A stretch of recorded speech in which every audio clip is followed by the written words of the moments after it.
প্রিয় দর্শক দেখুন, এখন বাজারে অনেক টক টমেটো পাওয়া যায়। টক টমেটো দিয়ে টক রান্না করেছি, টমেটোর টক।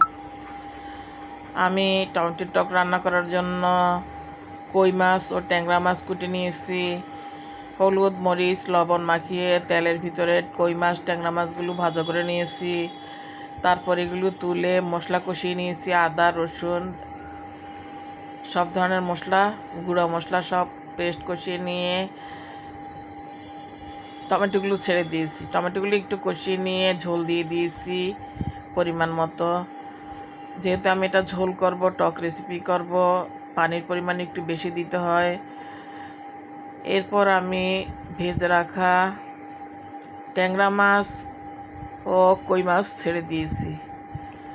তারপরে ঢেকে দিয়েছি 15 মিনিট ধরে। টমেটোগুলো সিদ্ধ হয়ে গিয়েছে, মাছগুলোতে টমেটোর সুঘ্রাণ ঢুকেছে। তারপরে ঢাকনা তুলে ধনেপাতা ছিটিয়ে দিয়েছি।